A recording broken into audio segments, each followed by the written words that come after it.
Cumprimento a todos os alunos deste curso bíblico, especialmente nesta feita, tratando de uma matéria da mais alta importância na preparação de sermões, que é o estudo da homilética. Eu quero iniciar falando de um texto bíblico para servir de base.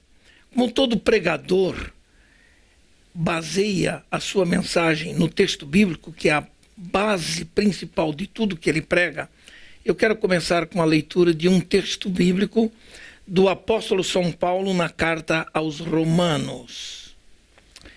Na carta aos Romanos, no capítulo 10 e nos versículos 14 ao 17, nós temos a seguinte escritura, que nos diz o seguinte: como, pois, invocarão aquele em quem não creram? E como crerão naquele de quem não ouviram? E como ouvirão se não há quem pregue? E como pregarão se não forem enviados? Como está escrito: quão formosos os pés dos que anunciam o evangelho da paz, dos que trazem alegres novas de boas coisas. Mas nem todos têm obedecido ao evangelho, pois Isaías diz: Senhor, quem creu na nossa pregação? De sorte que a fé é pelo ouvir e ouvir pela palavra de Deus. Eu espero que durante as nossas aulas cada aluno consiga assimilar algumas teorias que são importantíssimas na preparação de sermões. Naturalmente, todo pregador sabe que para pregar uma boa mensagem, ele precisa investir na preparação dos seus sermões. E para que isso aconteça, ele precisa aprender algumas regras e algumas técnicas especiais. E é o que nós procuraremos falar. Entendemos também que a disseminação da palavra de Deus envolve especialmente uma bagagem capaz de não apenas convencer, mas persuadir um auditório acerca de verdades espirituais, bíblicas, que serão tratadas e apresentadas de um modo especial. E nós entendemos que, para um curso de homilética, nada mais importante que falar não apenas de aspectos técnicos do significado da homilética, mas também apresentar alguns elementos fundamentais que envolvem a pessoa do pregador. Quem é o pregador? Qual é o seu papel no ministério da palavra? Qual a importância da pregação, e especialmente da pregação bíblica? É desse modo que nós entendemos que a pregação, como está aí no quadro apresentado, é uma forma expressiva de disseminar o evangelho. E ela ocupou lugar central no ministério terrestre do Senhor Jesus Cristo. Quando falamos assim, a nível de introdução desse curso, queremos dizer que Jesus foi um pregador itinerante fora de série. Ele não tinha muitas oportunidades para entrar no templo judaico em Jerusalém e poder pregar. Às vezes, ele podia entrar numa sinagoga e lá conversar, discutir as matérias e os textos que eram apresentados. Foi assim que Jesus fez, certa feita, numa sinagoga de Nazaré. Portanto, o ministério terrestre de Jesus foi um ministério muito ao ar livre, porque o seu púlpito, quase sempre improvisado, podia ser uma elevação de um monte, podia ser a popa de um barquinho, podia ser o alto de uma pedra, podia ser também de forma bem familiar à mesa de refeições de uma casa de amigos. Ou mesmo a tribuna de uma sinagoga. Era assim que Jesus destacou o seu ministério itinerante de pregação. Na igreja primitiva, especialmente, a pregação sempre tinha um caráter familiar, porque a própria palavra homilia, que era a palavra que advém de homilética, é uma palavra cujo sentido literal da palavra na língua grega é o ensino em tom familiar. É aquela conversa informal que alguém apresentava rodeado de amigos ou de pessoas da família. Por isso tinha um tom, um caráter familiar. Outra coisa muito interessante que nós devemos levar em conta é de que Jesus, ele não apenas falava a verdade, ele era a própria encarnação da verdade. Era o único que podia dizer assim: eu sou o caminho, a verdade e a vida. Ele encarnava aquilo que ele pregava. E a pregação, de um modo geral, por aqueles que pregam a palavra de Deus, deve ser também uma encarnação pessoal da verdade que se vai pregar. Antes de eu querer convencer os outros acerca de uma verdade bíblica, eu devo estar convencido acerca dela. Eu preciso acreditar nela. E foi isso que o apóstolo Paulo mais destacou e desenvolveu em seu ministério. E Jesus foi o grande modelo, o grande exemplo nesse sentido. Por isso, nós levamos em conta algumas coisas que são importantes acerca da homilética, e me faz lembrar um fato de um grande pregador chamado J. Shepard, que escreveu o seguinte acerca da pregação. Ele disse que a pregação é uma encarnação pessoal da verdade, porque o pregador é aquele que transmite a palavra de Deus através de sua própria personalidade. Daí a força, a vitalidade da palavra encarnação para aquele que prega. Encarnar a verdade que se vai pregar. Muito bem, uma vez entendendo isso, nós podemos dar início ao entendimento do significado da palavra homilética. Essa palavra homilética, ela tem alguns sentidos interessantes, especialmente porque a língua falada naqueles dias não era apenas o hebraico, o aramaico em si, mas a influência especialmente da cultura grega era muito forte. Mesmo que o Império Grego já tivesse passado, prevaleceu a cultura grega. E naqueles dias, sem dúvida, o grego era falado. E por isso nós utilizamos muitas palavras gregas, uma vez que o Novo Testamento foi escrito no grego koiné, que é o grego popular daquela época, uma língua antiga. E da língua grega, a palavra homilética origina algumas palavras interessantes, alguns outros termos. Termos como homilos, por exemplo. Homilos. E homilos significa, de modo simples, multidão. Significa assembleia do povo. Dá a ideia de reunir pessoas para ouvirem um discurso. Logo a seguir temos uma segunda palavra que é o miléu. E o miléu é uma forma verbal para falar de conversar, de falar informalmente.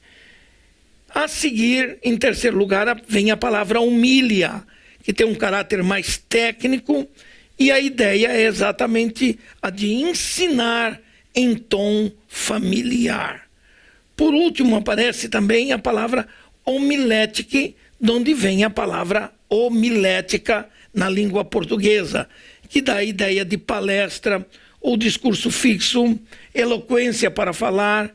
Em síntese, homilética é a arte de falar em público, é a arte de apresentar um discurso fixo para convencer uma plateia, para convencer um auditório. Uma vez entendendo essa questão, também precisamos entender alguns outros termos que podem indicar a natureza da homilética.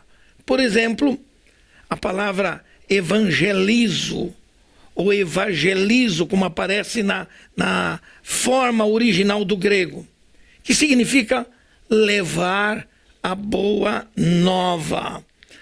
E levar a boa nova implica em anunciar de modo claro e de modo preciso a mensagem que se precisa pregar às pessoas. Por isso, a ordenança de Jesus de ir por todo mundo e pregar o evangelho a toda criatura. A segunda palavra que aparece importante, que é um termo agregado, é um termo também de natureza homilética, é a palavra querisso na língua grega. E a palavra querisso significa aquele que é proclamador, aquele que anuncia, aquele que é arauto de uma mensagem. E é interessante que Jesus diz lá em Mateus 10:7, ele dá uma ordem aos seus discípulos, logo no início da missão dos 70, ele diz: indo, pregai, dizendo, é chegado o reino dos céus. E indo, pregai. Terceira palavra interessante, que deve chamar a nossa atenção, é a palavra dialegomai. E a palavra dialegomai, na língua grega, tem a mesma relação com as demais palavras gregas que nós apresentamos, que trata do argumento, a arte de argumentar, a arte de discorrer, a arte de discutir determinadas verdades ou pensamentos num discurso em público especialmente. Isso é muito importante considerar. Aparece também, logo a seguir, uma outra palavra, que é a palavra laléu, que vem de lalia. Lalia, que dá a ideia de falar. Falar. Laléu é um verbo grego, que significa falar a palavra. Falar a palavra. É muito interessante a gente considerar algumas dessas verdades.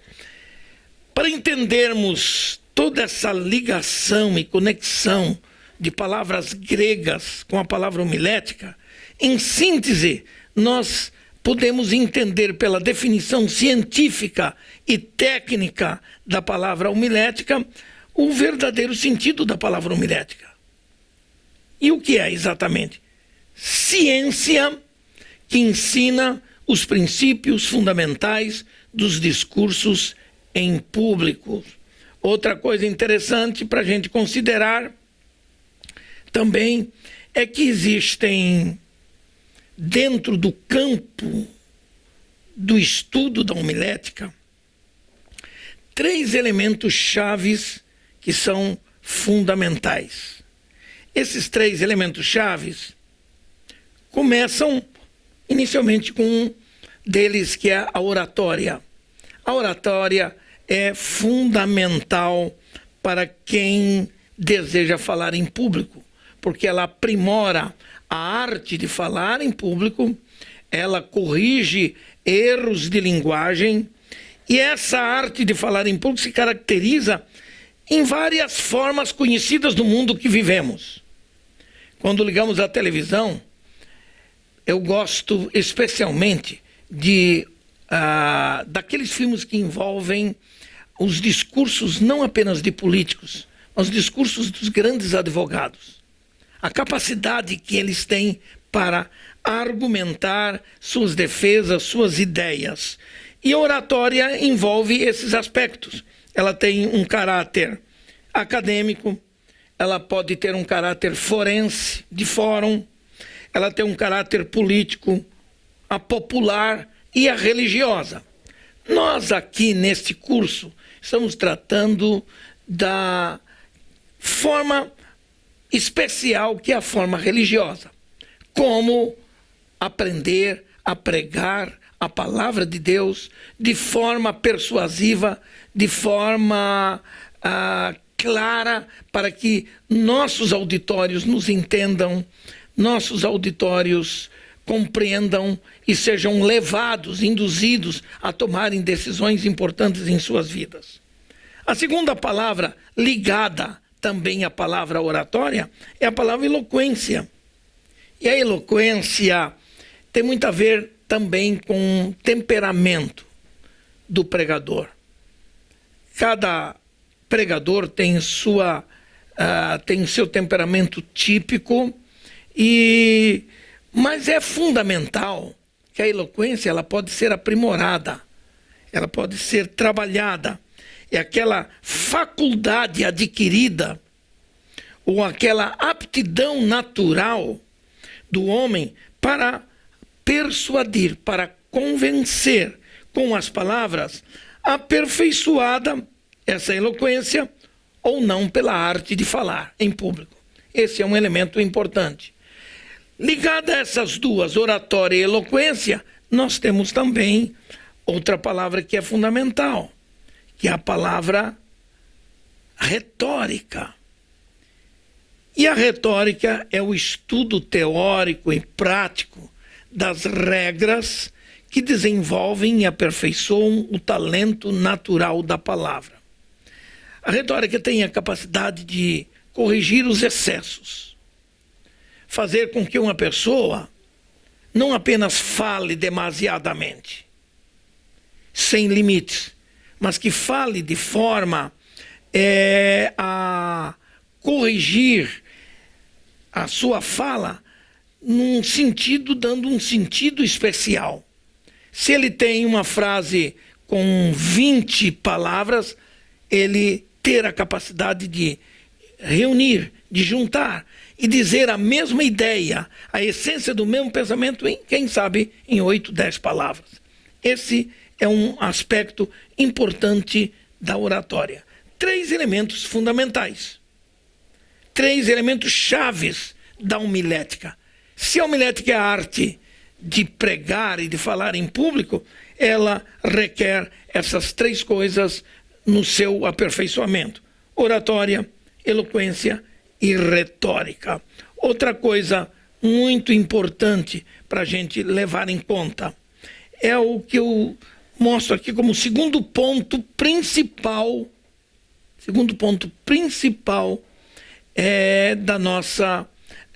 do nosso curso de homilética, que é a homilética na história da pregação.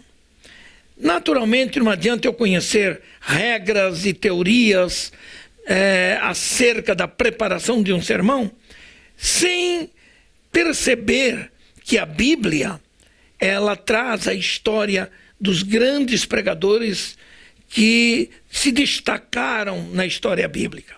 E nesta história da pregação na Bíblia Sagrada, eu começaria com aquilo que eu chamo de as raízes da pregação no Antigo Testamento.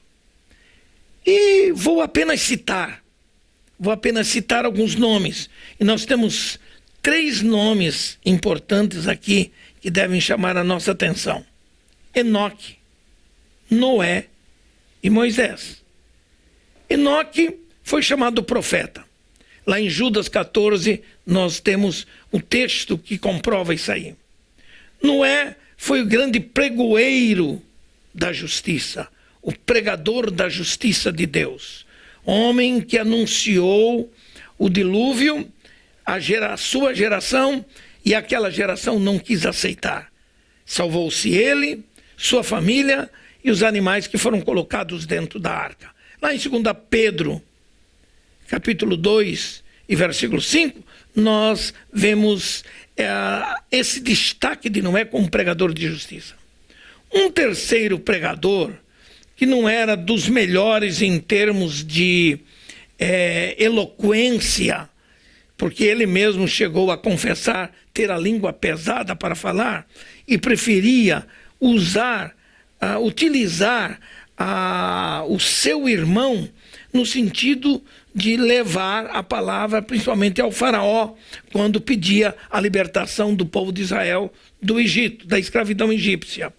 Mas Moisés se destacou por uma pregação que é espetacular e aparece nos últimos capítulos do livro de Deuteronômio, a sua pregação no discurso de despedida do povo.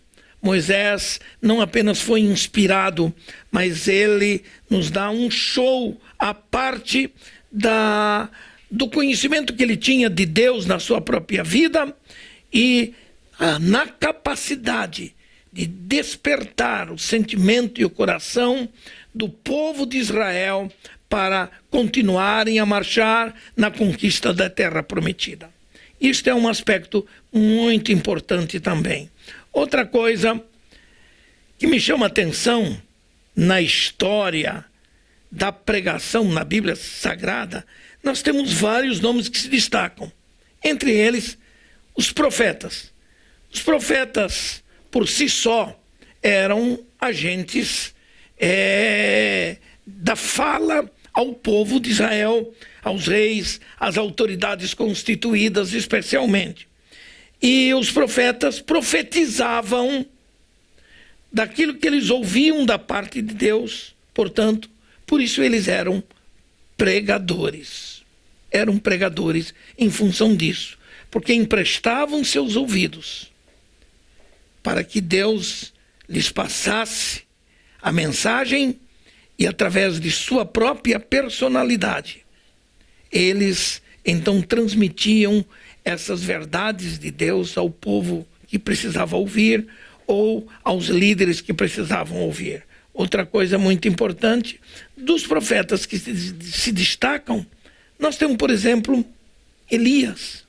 Você está acompanhando o curso Médio em Teologia da Academia de Pregadores e esta é uma aula gratuita que estamos disponibilizando em nosso canal para você. Agora, para fazer o curso completo, com mais de 20 matérias, nós temos uma condição especial. Está no link, aqui na descrição do vídeo. Você pode clicar agora mesmo e começar hoje os seus estudos fazendo todas as 20 matérias deste curso. O Médio em Teologia tem excelentes professores, conteúdo 100% gravado em uma plataforma moderna e fácil de usar. Você pode assistir no seu computador, no celular, no aplicativo, onde você estiver. Matricule-se e comece hoje mesmo. Elias foi um pregador com características pessoais em que alguns estudiosos o veem como um colérico e ao mesmo tempo um tanto melancólico, mas que era capaz de persuadir as pessoas que lhe ouviam pela força, pela vitalidade e a dinâmica da sua palavra. Pois Elias se destacou como um pregador com essas características. Um outro profeta que se destaca também foi Amós. Ele foi um pregador corajoso, porque em sua profecia ele foi capaz de denunciar os pecados da corrupção moral de Israel que afetava toda a vida do povo de Israel. Temos um terceiro que se destacam, Esdras. Esdras não era apenas um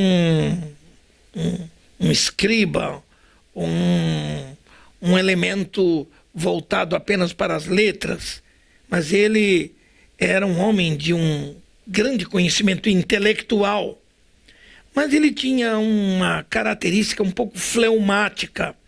Isto é, ele era uma pessoa que tinha habilidade, especialmente no conhecimento das leis de Moisés, e foi um homem que teve a iniciativa e a ousadia de juntar ou de fazer um púlpito de madeira e pregar a palavra, e ler a palavra de Deus. Ele apenas leu. Ele nem emitiu muitos pensamentos seus propriamente dito. Ele leu a palavra com tanta propriedade, com tanto domínio, que convenceu aquele povo a voltar atrás, a mudar de vida. Esse foi o grande Esdras, que nós conhecemos, o grande pregador, o grande escriba hábil, especialmente nas leis de Moisés. Um quarto que se destacou foi Isaías.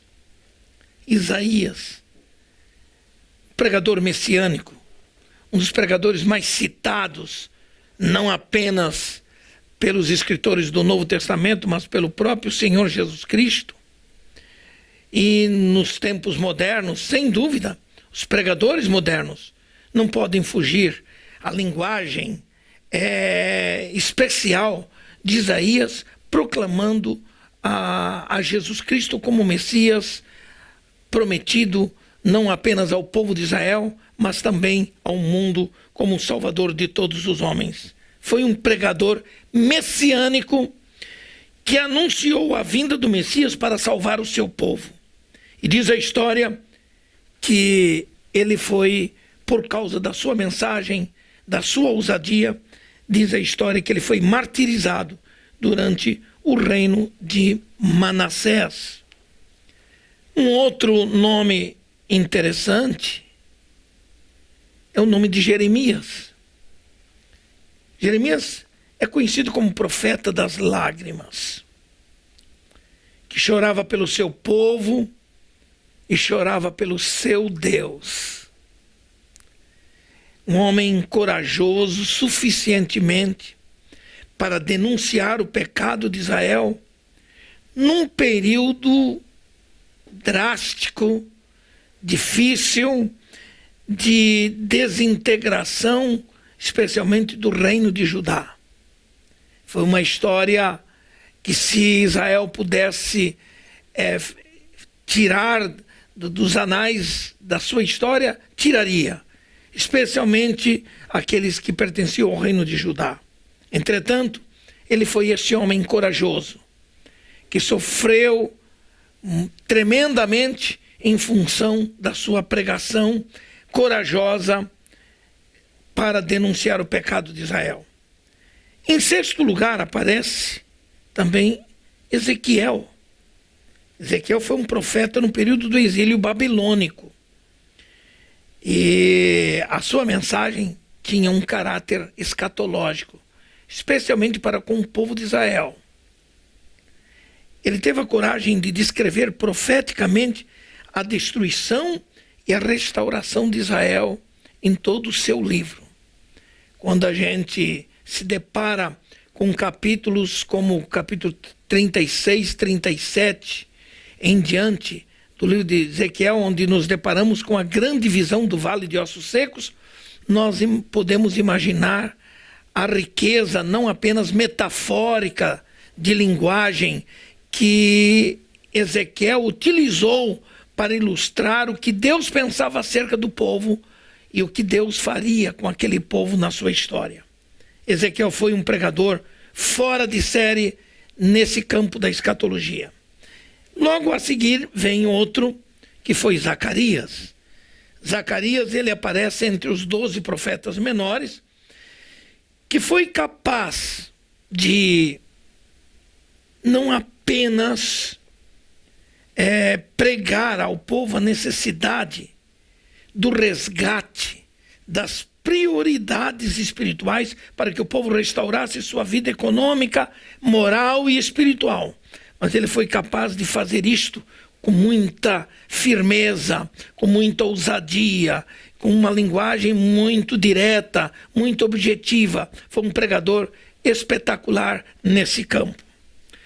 Um oitavo nome que aparece é Malaquias.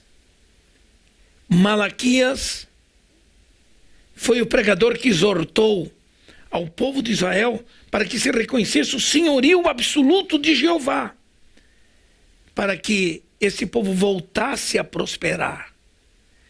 fosse reconduzido a uma vida de prosperidade como antigamente. Malaquias teve essa capacidade.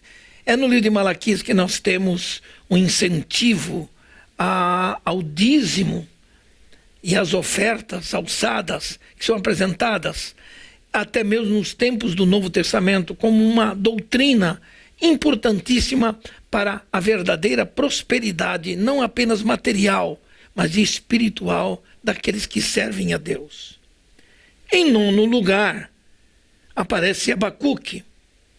E Abacuque foi um pregador cuja história declara que tinha uma cultura excepcional.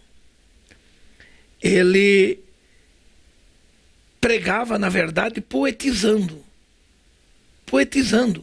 Ele fazia da sua mensagem uma verdadeira poesia sobre a situação caótica em que vivia Israel e que se perguntava por que coisas ruins estavam acontecendo ao seu povo.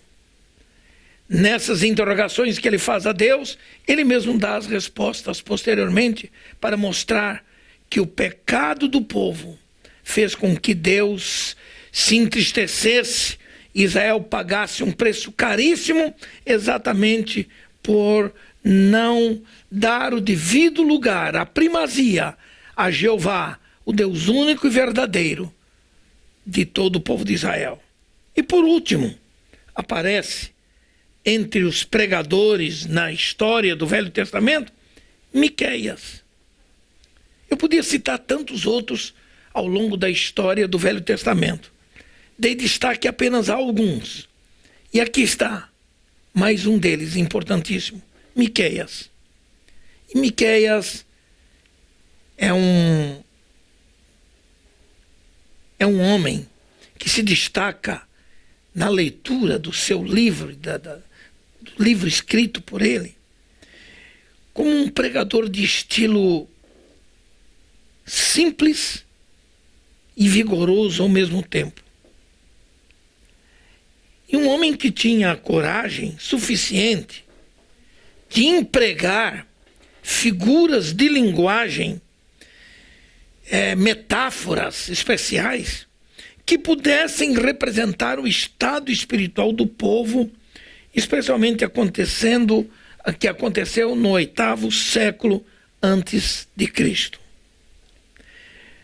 Com a história desses líderes e desses pregadores no Velho Testamento, nós imaginamos que aqui se escondem de fato, ou têm inseridos de fato, as raízes da verdadeira pregação bíblica.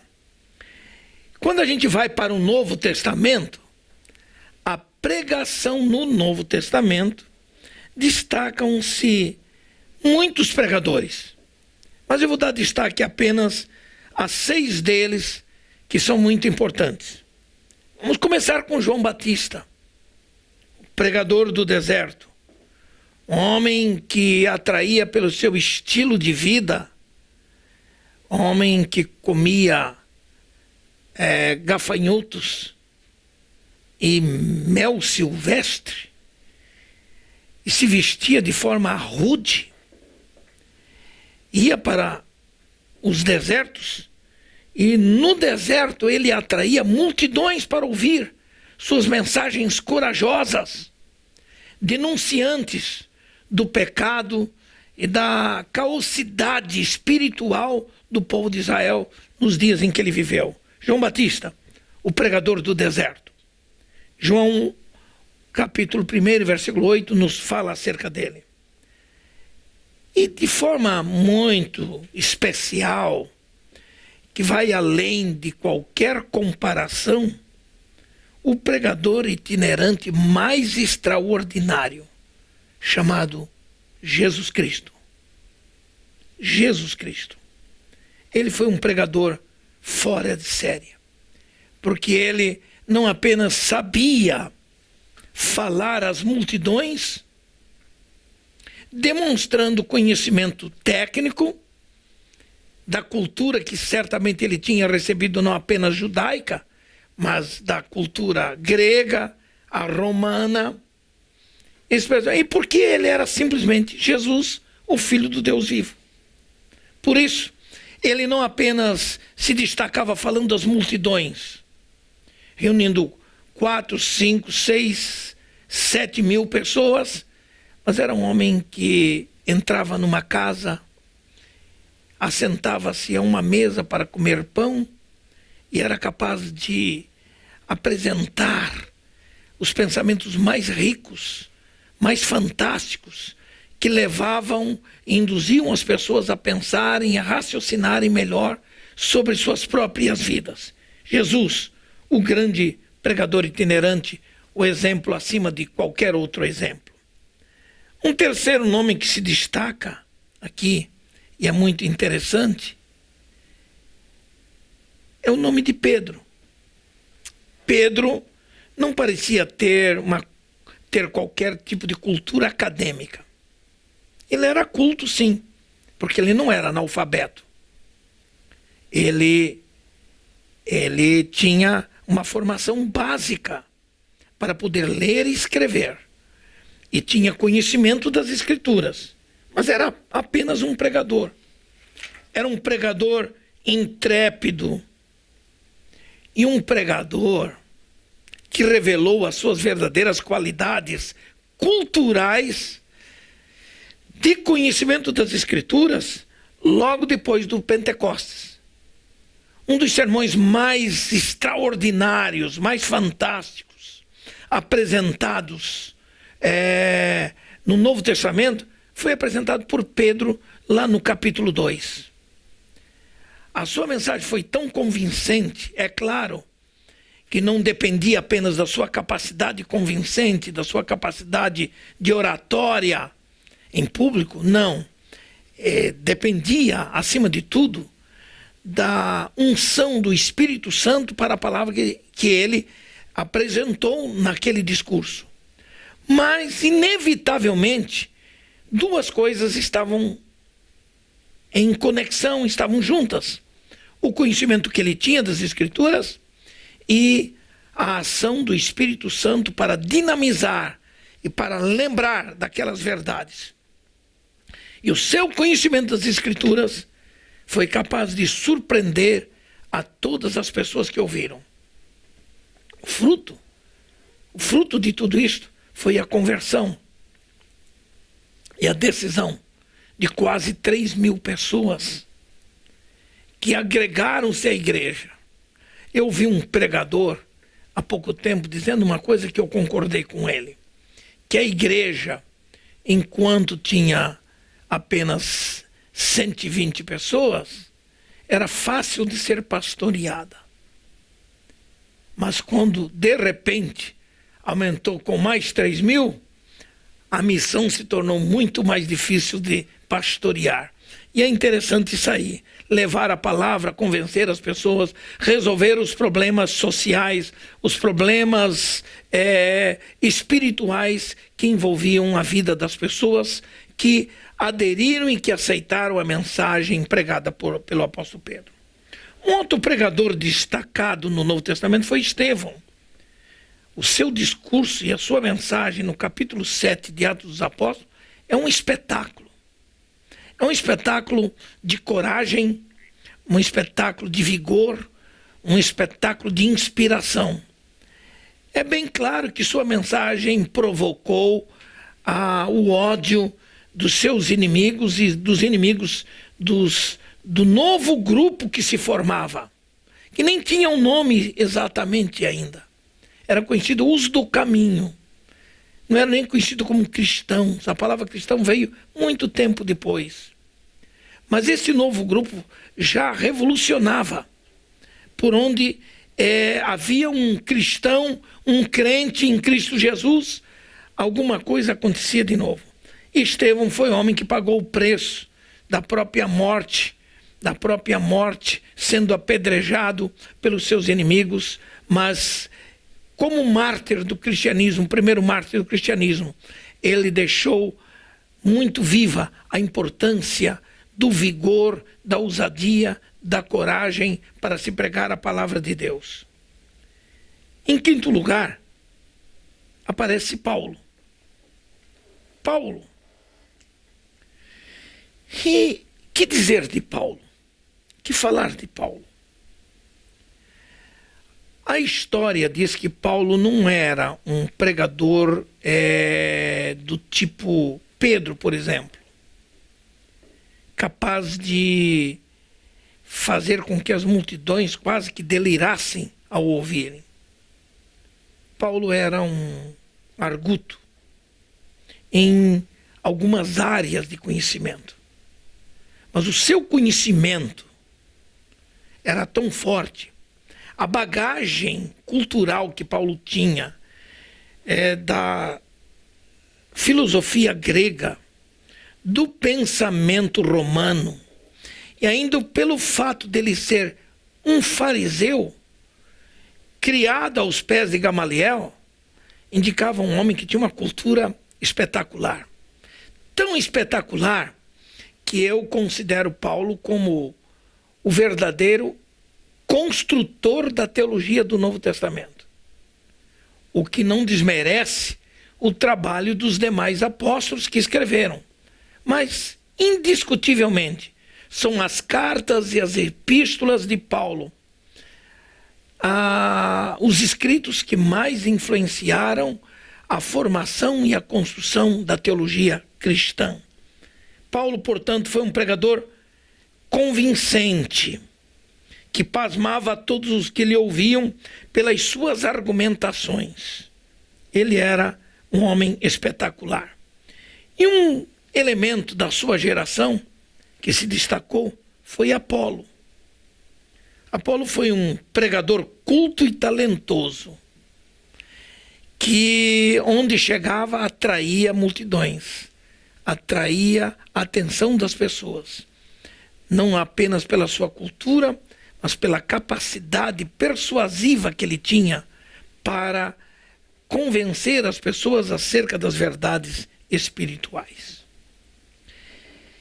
E nesta primeira aula, nos 3 minutos finais que nós temos, eu quero dar destaque aqui rapidamente sobre a pregação através dos pais da igreja.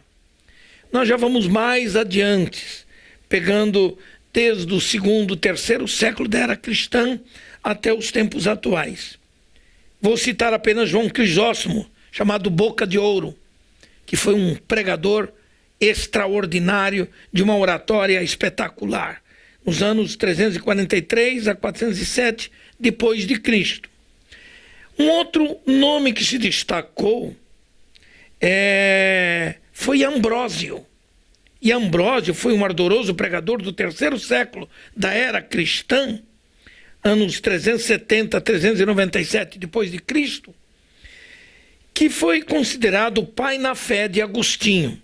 A Igreja Romana tomou posse do nome de Agostinho como um teólogo pertencente à Igreja Católica Romana. E isto não é verdade. Muito antes da Igreja Romana se fortalecer como uma instituição diferenciada, Agostinho já existia com a sua conversão, a sua teologia, ainda que a sua teologia seja um tanto, às vezes, um tanto difícil no entendimento de certas verdades, mas foi um homem que ajudou o cristianismo a pensar melhor, a deduzir melhor, a raciocinar melhor sobre os vários pensamentos de doutrina cristã daqueles dias. Foi o grande pai na fé de Agostinho. E o próprio Agostinho, que foi, sem dúvida, um dos mais proficientes mestres e ensinador da igreja no século III. E ele viveu entre os anos 354 e 430 depois de Cristo. Além dos livros de teologia, ele é conhecido muito mais pelos seus 360 sermões pregados por eles na história do cristianismo. Essas são pregações dos pais da igreja. E na aula seguinte, nós falaremos um pouquinho da pregação no tempo da Reforma. Esta aula faz parte do Médio em Teologia, um curso completo que você encontra na nossa plataforma da Academia de Pregadores. Nós temos o básico, o médio e também o bacharel livre em Teologia. E você pode fazer todos esses cursos em nossa moderna plataforma de ensino à distância. A Academia de Pregadores é a maior escola bíblica online da América Latina. Aqui na descrição do vídeo nós temos um link e neste link tem uma promoção exclusiva para você que está acompanhando o nosso canal. Clique e comece hoje mesmo. Paz do Senhor Jesus Cristo a todos, eu sou o pastor Jofran Moraes, sou pastor há 13 anos, quase 14 anos. Passei praticamente esses quase 13, 14 anos pastoreando ininterrupto, sem folga, sem nada. De repente, começamos a cuidar tanto de pessoas que nos deparamos com um problema seríssimo na vida de muitos pastores e que muitos pastores não reconhecem, a depressão. Entrei em um estado depressivo e de repente comecei a me ver isolado, cuidando e precisando ser cuidado. Resolvi entregar a igreja para que eu então pudesse cuidar da minha saúde. E assim o fiz. Mas passeando uma vez nas minhas redes sociais, achei no meu Facebook uma mensagem da Academia de Pregadores e aquilo me chamou a atenção. Era o que eu estava precisando para ocupar o meu dia. Fiz minha inscrição e passei então a fazer alguns cursos. Eu fui sendo tratado a partir das aulas. Fiz muitas aulas. Estou agora entrando na aula de hebraica, onde eu tenho me apaixonado por isso. E tem me ajudado nessa caminhada, mesmo sem eles saberem, através das aulas. Cada aula que eu participo é para mim um revigorar. Cada aula que eu participo é para mim um levantar, um novo amanhecer para a minha vida. E com isso, tenho sido curado e restaurado deste momento de depressão, não somente com a ajuda da Academia de Pregadores, por conta das aulas que são especiais, espetaculares, mas também um tratamento médico. Mas eu atribuo tudo à questão das aulas, que tem sido a palavra de Deus que tem nos levantado todos os dias. Isso para mim é um motivo de alegria, satisfação. A minha alegria é quando começa o meu dia, que eu sento aqui no meu notebook e vou estudar, anotar, aprender um pouco da palavra do Senhor nosso Deus. Só tenho a agradecer ao Senhor Deus por tudo que Ele tem feito. Tenho a agradecer ao Senhor Deus por ter me oportunizado ver este link, entrar e fazer a sua inscrição. Louvar a Deus pela vida da Academia de Pregadores, que tem sido um ajudador. E tenho certeza que não só eu, mas muitas pessoas são ajudadas nessa área de depressão, porque vocês estão sendo aqueles colaboradores na vida de alguém sem vocês saberem. O valor que nós pagamos eu acho muito pouco para o que nós aprendemos, mas Deus seja louvado pela vida da Academia de Pregadores e todos os seus idealizadores, aqueles que fazem parte da linha de frente, professores, organização, câmeras e tudo. Deus abençoe a todos vocês, muito grato ao Senhor pela Academia de Pregadores. Um forte abraço em nome do Senhor Jesus. Faça o básico, faça o médio e venha estudar na Academia de Pregadores, a maior escola bíblica online da América Latina.